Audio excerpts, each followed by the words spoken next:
No Buzz, a Just Bees book club. Um, I'm a mess right now, but I'm going to be talking today about Louise Erdrich's The Sentence, um, a novel that came out in late 2019 that was thoroughly backordered until very recently, and that I fell completely in love with, honestly. I am completely ignorant of Louise Erdrich's work. To the point where I didn't know she was a native author until last year. I had just seen her books or heard her name completely contextless for a long time. And um yeah, The Night Watchman was a big thing, and I mean it won the Pulitzer, whatever. I this is her first book I've read.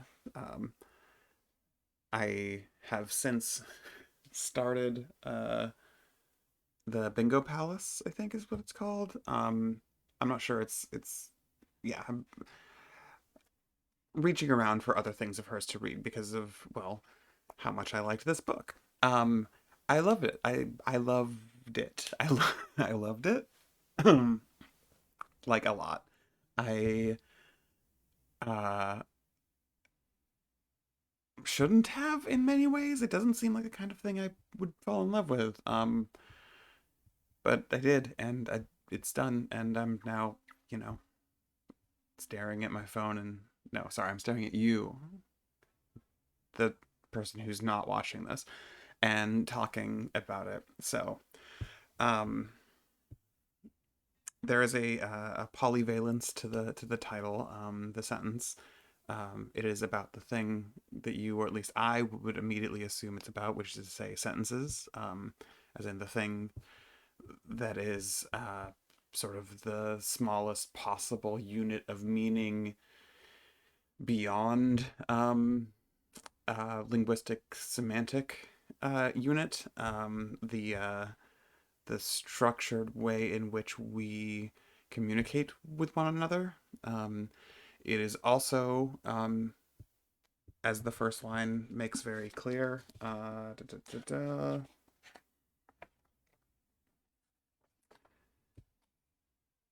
first line being, while in prison, I received a dictionary. It is also about um, prison sentences.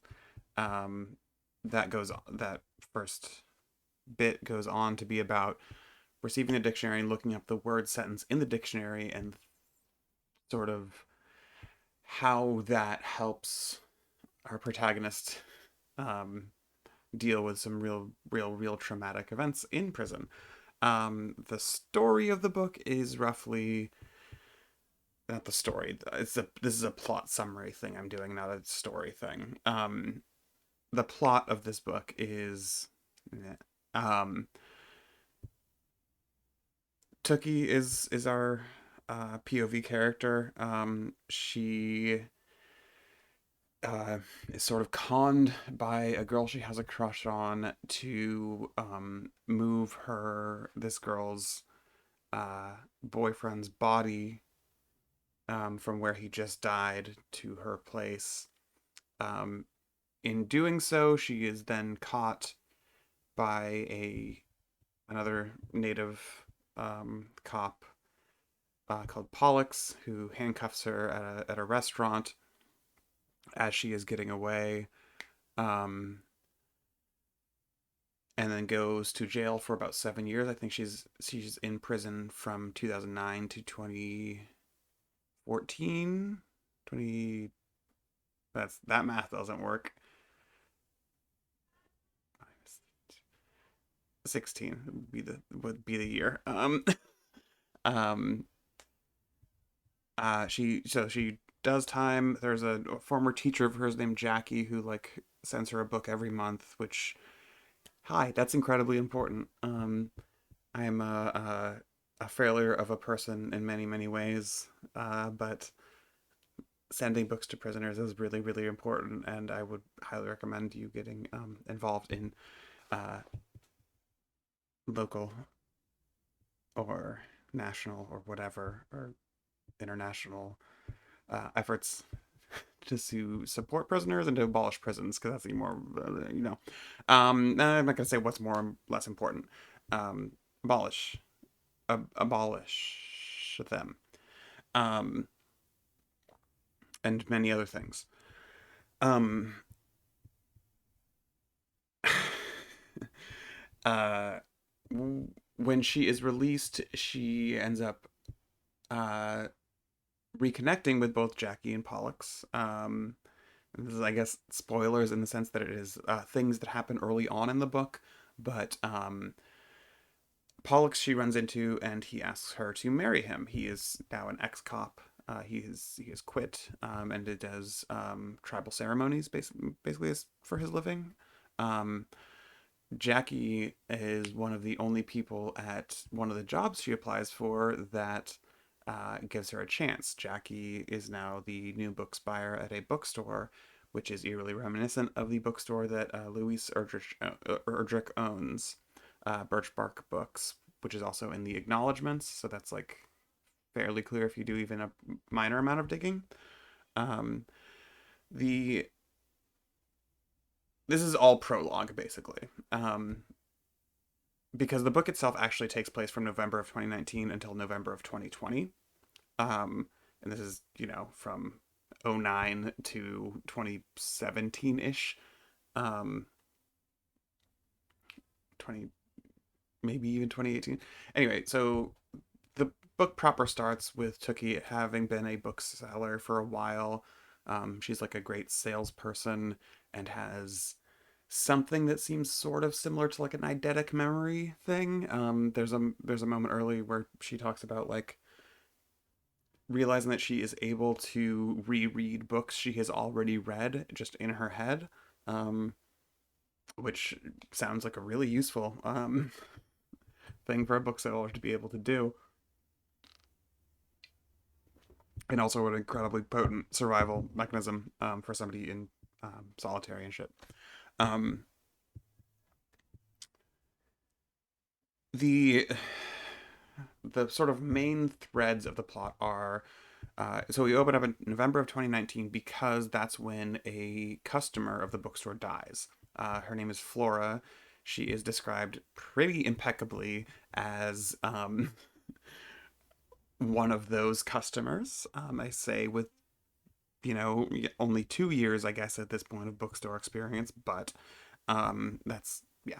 Um, Flora is like largely described as like somebody who is a white woman who comes into this native oriented bookstore, native run and featuring bookstore, talking about her like native heritage, who like there's a particular bit where Tookie is reminiscing about the one time she tried to actually like kick this customer out by saying loudly into the air like time to go, and the like shuffle of resentment that came out, which is uh-huh. Um yeah. Oof. Very, very, very, very good bookseller vibes. Which is weird for reasons I have already alluded to. Louis Erdrich owns that bookstore. And it is the most owner thing to do, to pretend or to like hear stories from the people who are actually like doing the day-to-day work, um, and interpolate them into your own narrative. I don't know what their store structure looks like. I can only speak to my own experience.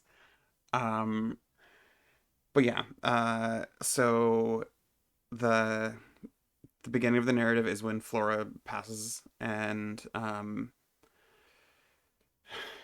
that thread is sort of at the very high level about a book that Tookie receives that is from Flora's adopted daughter, which has a bookmark at the page that Flora died while reading, which Tookie eventually becomes to understand is the sentence, that there was a particular sentence in this book that killed her.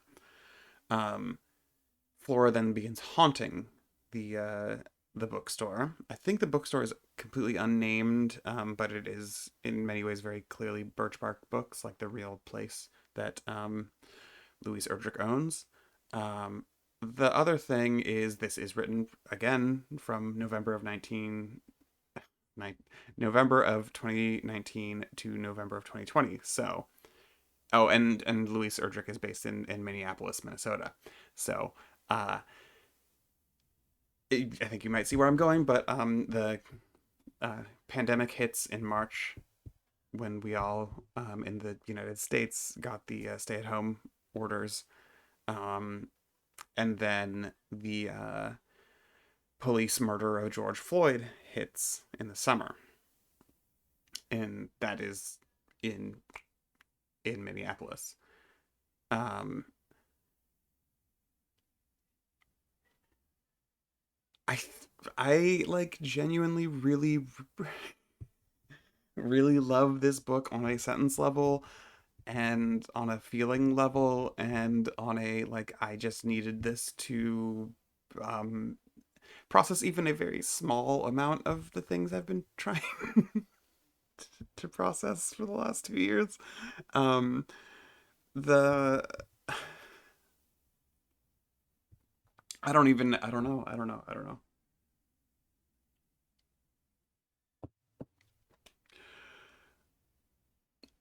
Yeah.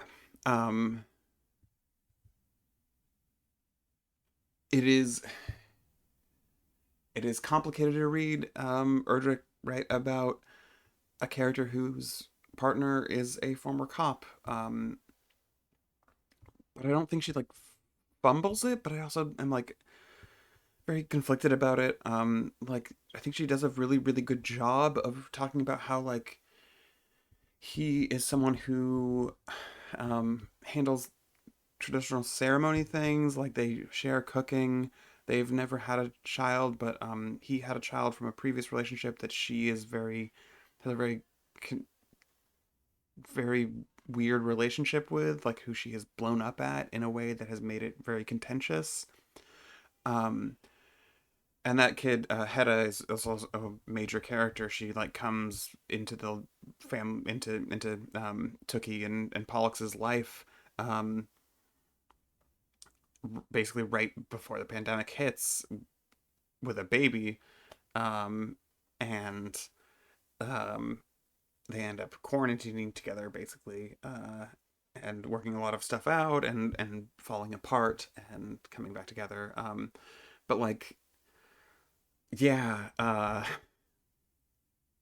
there was a lot I think between the lines about Tookie's complicated relationship with Pollux. It comes up and it is like explicitly addressed, but never in ways that felt um I don't know. If I would say it positively, I would say it's never felt like overbearing or like beating you over the head with it. But that's like a really bad metaphor. But if I was to say it negatively, I would say like it never feels quite like there is a real sense of abolition, for instance. Um, these are I think okay, being positive because I am wildly positive about this book, and I like yeah, it made me tear up multiple times. I deeply love it. I think Erdrich like really really knows how to write people in a way that is really compelling. I think she knows. I think she doesn't quite know how to do genre, which is like um, I say all of those particular words. Doesn't quite know how, or doesn't quite know. The quite is very important there. Um, like she's not bad at it. She doesn't like fumble some obvious shit, but like there is an amount of um unfamiliarity that actually made me more positive on the work. Like I think this was a really like stellarly written um well now I have to back up again, I think. Hold on.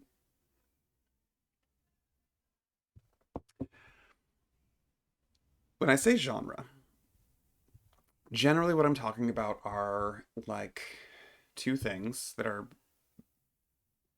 implicated but separate from one another.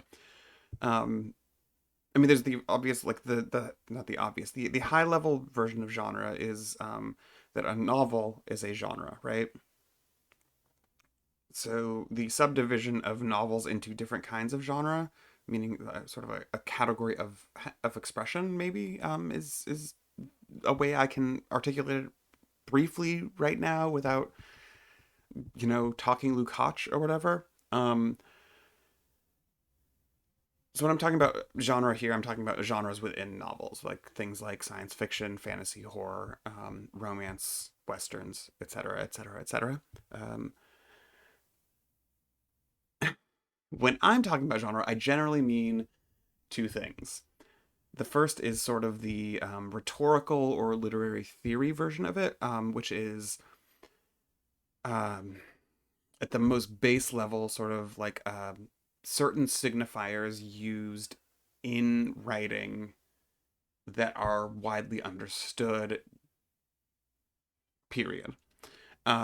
This would be like the very, very low level version of this would be like a ray gun, that's science fiction. A zombie, that's horror. Um, a uh, a professor like falling in love with a student, that's literary fiction. Um, a um,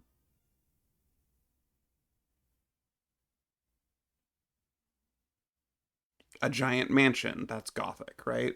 Um, but there's also like a kind of genre which is like sort of the like history or the historical sort of British, I think mostly ghost story. I think Henry James' Turn of the Screw is probably the most famous one of these.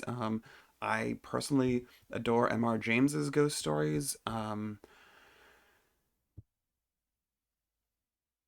It, it, like the Mad Woman in the Attic of the Brontes is kind of in that tradition also, but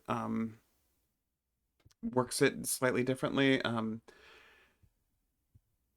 I'm thinking of genre for the sentence, I'm thinking more of the specific sort of British ghost story. And I think M.R. James is like really, really important here. But Henry James will kind of do if you are familiar with The Turn of the Screw. The Others, honestly, the movie The Others with Nicole Kidman, it's like in this genre as far as I'm concerned. But yeah. Um, Dickens, Christmas Carol, also sort of in this genre that's less horror and more morality tale, but those are not unlinked things. So yes, the first thing I think of when I'm talking about genre is sort of a particular usage of a trope that signifies certain things based on familiarity with other works. The other thing I generally mean when I say genre is a sort of more materialist analysis of it, like less theoretical. Is I mean, materialism is a theory. That's a silly thing to say. Um, but my materialist theory of genre is very crassly. Um, how do we sell this book? It is a genre is a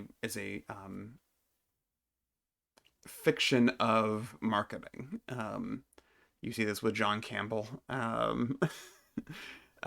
creating the scientific fiction label for things to smuggle science into, and by science, of course, I mean mostly eugenics, into like a popular reader market, with like astounding science fiction, that creates the genre of science fiction that then perpetuates through for further efforts at um, selling things, at categorizing them in ways in which they can be sold.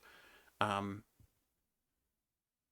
I don't have to go on this whole thing. I was going to do this one really short because I've had miserable couple of weeks.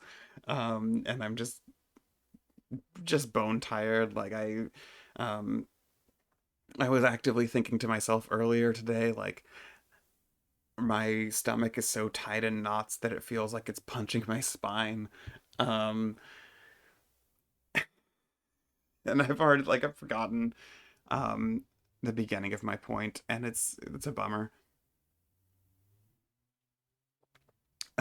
But yes, I don't think Louise Erdrich's strong point, I guess, at least from what I know, having literally read one of her books, is genre fiction. But I think she does pull in genre stuff in a really interesting and unique way that wouldn't necessarily come from somebody who is sort of immersed in that world.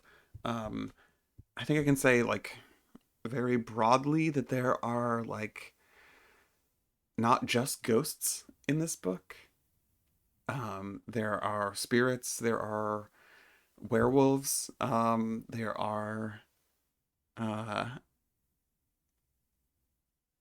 there are moments of what I would almost call body horror, but it's not quite. Um, but like as a whole, it's a book about the. I mean, not this last year, but the one before it, which was the same one, which is Forever Everyone, I think. Um,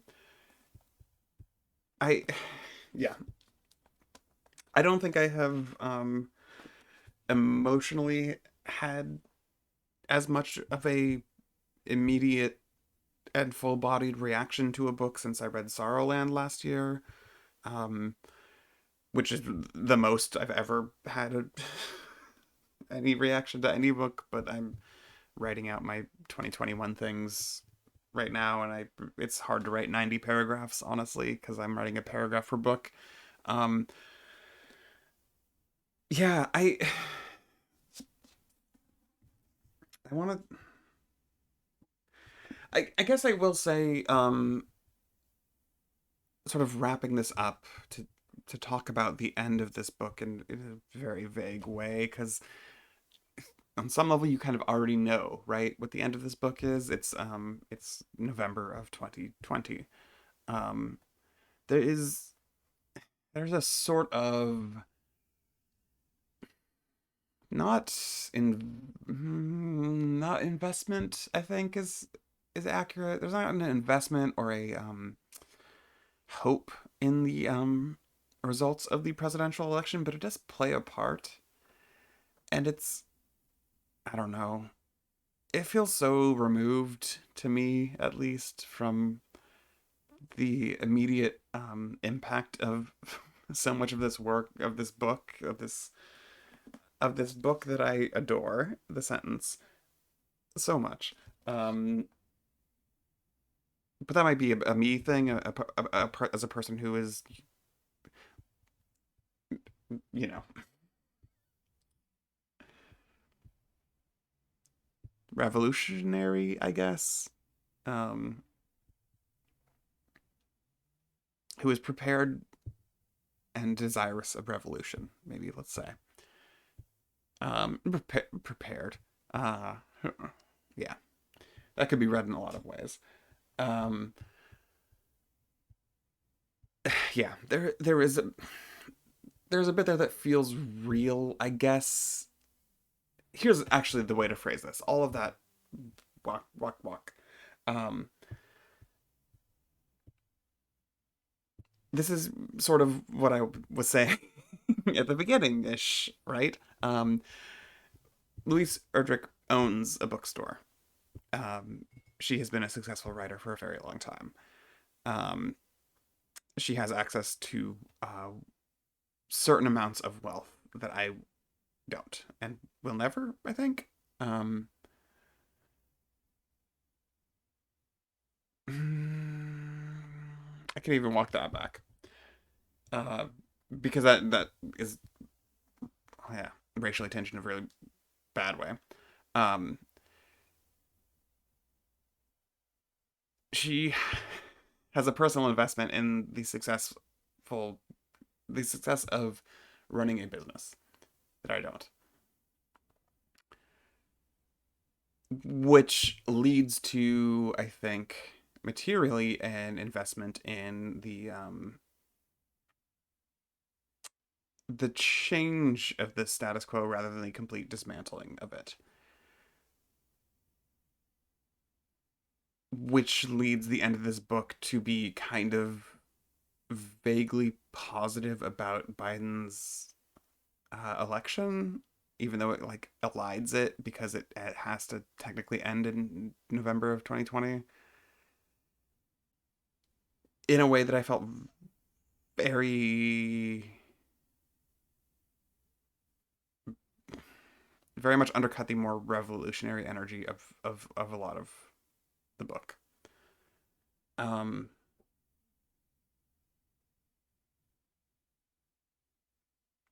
this is why I will never do this for anyone. This is why no one is allowed to watch these because I am actively processing through thoughts that I would really, really strongly prefer to write. That I would be much better at writing, even though that's not I like the best. I mean, I'm very good at that, but I'm not great at it. Um, Whew, that was rough. I don't know. Like I said, it's the first book I've like really fallen in love with since Sorrowland. And I'm really, really happy when I fall in love with a book, especially one that I don't think I will. And I am now twisting my earrings on camera. So I guess that's probably it. Yeah, yeah. It's yeah. I don't know. I also don't. I have no idea what it's like to read this book as somebody who hasn't spent the pandemic as a bookseller. I could imagine it being like deeply boring or confusing or like being like, why did she include a whole thing about how like years ago it used to take them days to run inventory, but now they can do it with their computers? And I'm like, well, because Book Manager added. Um, I don't know if they run Book Manager there. Also, anyway. Um, I'm gonna stop talking. Hi, it's been a half an hour, and you know what? I really, really appreciate it. Thank you so much for not watching.